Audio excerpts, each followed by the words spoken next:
along there, Benny.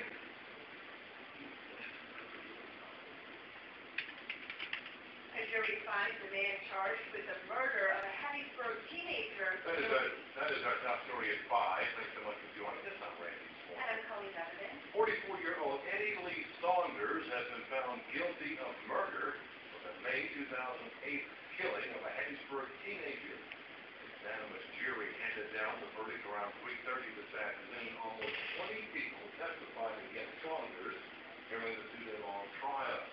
Saunders is accused of the shooting death of 17-year-old Charles Moore.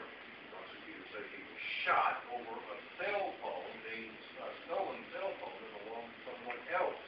The man who allegedly stole the phone told Saunders outlawed in several areas downtown and Groves. He said the investigation would give the city tips on how to improve its infrastructure and also ways to attract new businesses. Everybody back on two. Legendary hustle has been founded by the president himself. Survived terror. Benny, can you try to give you a run? A lot of other What? He wanted to watch for himself. Republicans are claiming a new ally. Man, this is okay, bro. The Democrats money. The Mayo Clinic yesterday came out with a report that said, no, Senate Democrats are working on ways to pay for white. Thank you, Steve. Thank you, Steve. Nick Ortego joined us at our first look at weather, and it's kind of cloudy outside. Yeah, it looks too clouds, and if you look at a radar, it looks like we're going to get hit with a good amount of storms, so there's a little bit more to the story than that. It's going to fall apart a little bit. We'll have another shot of the rain tomorrow, better shot tomorrow. All right, thanks so much, Nick. Thanks, Nick. And so come here on Live at 5 to look at racism as it exists in the medical community. We'll talk to a man about his struggles to get a diagnosis from doctors that he trusts.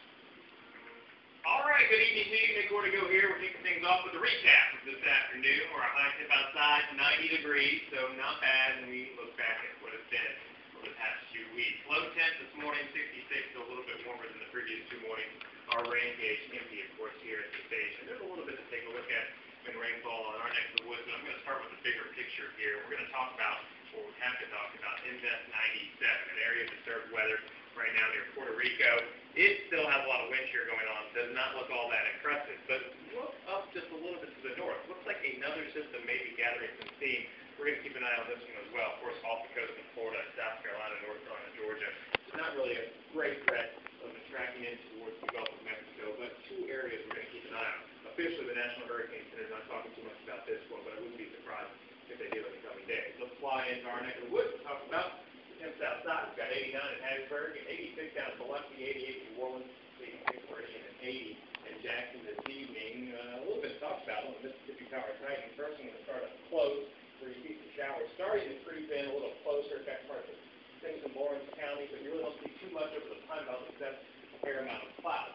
Flip over to the Alpha Sky Cam. Tonight we're at Ellisville, Jones County Junior College. You can see some of those clouds. Temperature outside, 87 degrees. The humidity at 51%. But let's look at the bigger picture. Take a step back. You'll notice a lot of rainfall. Put it on a 3-hour loop. A lot of lightning as well. But if you're really and truly looking at this 3-hour loop, notice it looks a lot stronger back over Louisiana than it does over Mississippi. And I would not be surprised if a lot of this falls apart over the next few hours, and we really don't see a whole lot of rainfall from this particular system as we see it right now. Now, tomorrow, and early in the morning, overnight tonight, we're going to have a better shot at some of that rainfall. So here's how I'll break it down. Tonight, chance of rain, I'll call it 30%.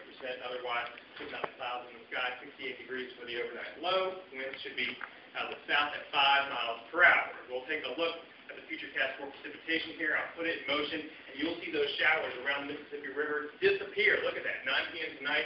According to the futurecast, we won't really get all that wet. As we roll into about 7 a.m. tomorrow, another line of showers looks a little bit more promising, and we'll have a better shot at rainfall tomorrow. The intensity is still somewhat of a question mark, but according to the futurecast for precipitation, it really doesn't look all that impressive on the map as we speak here. We'll quickly roll into your 7-day forecast. I'm only going to be able to show you the first 3 days here for cloud reasons, but you'll notice the rain chance tomorrow, I'll call it a 60% chance of showers, and then as we roll into the following days, we're going to lower that rain chance to a 30% on Thursday and Friday. But more on this 7-day forecast tonight at 6 o'clock. 7 on your side weather is sponsored by Alabama's Robert Frank Jones Golf Trail. Yeah, still come alive at 5. Job hunting. All right, thanks, Mike. Coming up in weather, a shot at rainfall in your near forecast. We'll have all the details right after the break. All right, good evening to you. As promised, I spent a little bit more time on the tropics and the Atlantic.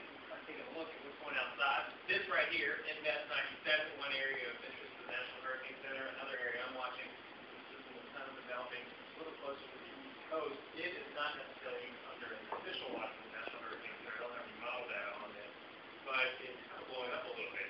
NBS 97, which is around Puerto Rico right now, still a lot of wind shear and expecting wind shear to continue for the next 2 days probably, so we're not expecting a whole lot from this system. However, there are some model runs on this particular system which I can show you, and you'll see most of them taking this storm up the East Coast. One model has a little bit of disagreement there, but otherwise most of them are going away from us here in South Mississippi, so all good news for us this Tuesday.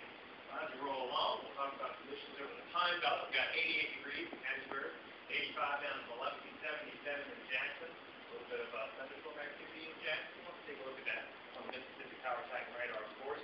We'll fly on in, first take a close-up view. You'll see these showers not that far away. Still packing a little bit of a punch here. Some of this may creep into the Pine Belt area, so we're keeping a slight rain chance as we roll into the rest of the evening. Also, keep in mind that if you are more towards the northwest, you're going to have a better chance of seeing this rainfall. If you're way down here around Hattiesburg, or even pointing more towards the south-southeast, I think a lot of it's going to fall apart as it approaches. We'll look at this over the past 3 hours to get a feel of what we're dealing with. So the back around Louisiana looks a little bit more intense. I really think it's starting to lose a little bit of activity, lose a little bit of strength here. But we're going to continue to watch it. In fact, there's one particular spot just past the Jackson, still bringing off some lightning there. So we might have a little bit of showers to deal with before it's all said and done. But I'm going to call it a 30% chance of rain this evening with a few clouds out and south of the 59 for rainfall, 58 degrees for the overnight low, south wind at 5 miles per hour. More to look at in the forecast for precipitation. Of course, on here, you see the clouds outside. You don't see those clouds through. Over across the board in Columbia, Mississippi, and the temperature outside in the 80s for in the clouds associated with this system approaching. Looks impressive on the futurecast for precipitation from the start, but watch as we roll on here. A lot of this rainfall, according to this, not going to make it to the Pine Belt as we talked about. Our rain chance is going to come better in the overnight hours, really in the early morning hours. You'll see another little area or boundary kind of developing, move through the Pine Belt. Looks like in the early morning hours we could be dealing with some heavy rainfall. But as the afternoon goes on, according to this model, it's going to weaken a little bit and then redevelop. Today, we'll be dropping off those supplies to school districts tomorrow and the Jones County tomorrow morning. And we're really having a lot of damage on their hands. That's going to do it for us tonight. Thanks so much for watching. More